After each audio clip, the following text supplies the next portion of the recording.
नए कृषि कानूनों को लेकर देश भर के किसान पिछले 2 महीनों से ज्यादा दिनों से राजधानी दिल्ली की सीमाओं पर डटे हुए हैं। गणतंत्र दिवस पर हुई हिंसा के बाद किसान आंदोलन कमजोर पड़ता देख किसान नेता राकेश टिकैत भावुक हो गए थे, जिसके बाद एक बार फिर से किसानों की भारी भीड़ राजधानी दिल्ली में जुटने लगी है। ऐसे में एक बार फिर लोगों को बाबा टिकैत की याद आ गई। आइए जानते हैं कौन थे बाबा टिकैत, जिनके आंदोलन से हिल गया था दिल्ली दरबार। अगर आपने अभी तक अपने चैनल एंशिएंट हिस्ट्री हिंदी को सब्सक्राइब नहीं किया है तो प्लीज सब्सक्राइब करें। राजधानी दिल्ली में 2 महीनों से जारी किसान आंदोलन को देखकर लोगों को 3 दशक पुराना एक विशाल आंदोलन याद आ रहा है। आज से 32 साल पहले भारतीय किसान यूनियन के संस्थापक बाबा टिकैत यानी चौधरी महेंद्र सिंह टिकैत ने दिल्ली को ठप कर दिया था। उस वक्त केंद्र में राजीव गांधी की सरकार थी, उन्हें किसानों के आगे झुकना ही पड़ा था। जीवन परिचय।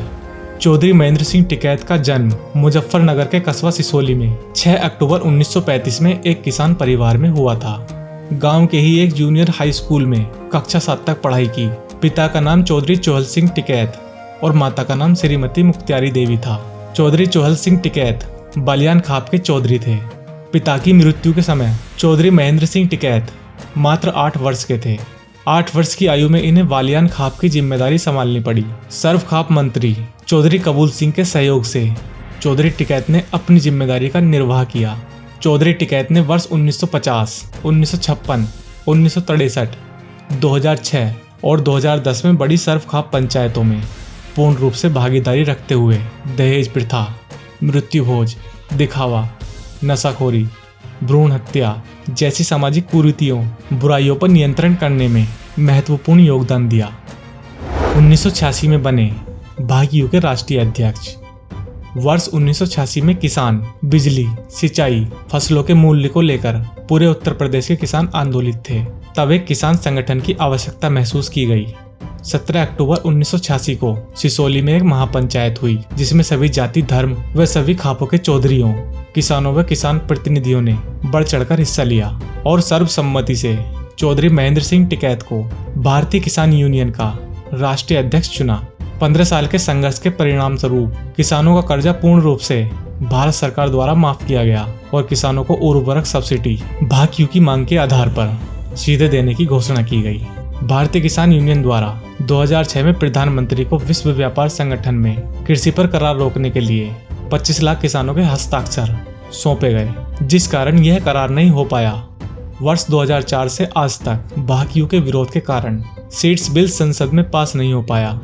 वर्ष 2001 से 2010 तक जंतर मंतर नई दिल्ली में किसानों की समस्याओं जैसे विश्व व्यापार संगठन, बीज विधेयक 2004, जैव परिवर्तित बीज, किसानों के कर्ज माफी, फैसलों का उचित लाभकारी मूल्य को लेकर प्रत्येक वर्ष विशाल किसान पंचायत का सफल आयोजन किया। अस्वस्थता के दौरान भी चौधरी महेंद्र सिंह टिकैत ने फरवरी 2011 में प्रेस के माध्यम से ऐलान किया कि देश के प्रधानमंत्री किसानों की समस्याओं पर गंभीर नहीं है। अगर प्रधानमंत्री किसान प्रतिनिधि मंडल से वार्ता नहीं करते तो दिल्ली को चारों तरफ से बंद किया जाएगा।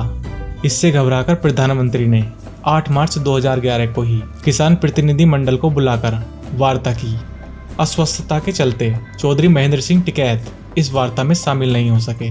भारत के प्रधानमंत्री डॉक्टर मनमोहन सिंह ने फोन पर चौधरी महेंद्र सिंह टिकैत के स्वास्थ्य की जानकारी लेते हुए किसान समस्याओं पर गंभीरता से विचार करने का आश्वासन दिया।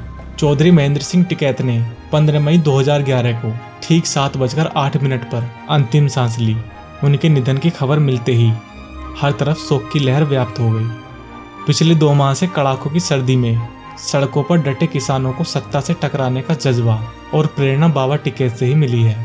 किसानों को अपने हक के लिए लड़ना सिखाने वाले चौधरी महेंद्र सिंह टिकैत के एक इशारे पर लाखों किसान जमा हो जाते थे। कहा तो यहाँ तक जाता था कि किसानों की मांगे पूरी कराने के लिए वह सरकारों के पास नहीं जाते थे, बल्कि उनका व्यक्तित्व ही इतना प्रभावी था कि सरकारें उनके दरवाजे पर आती थीं।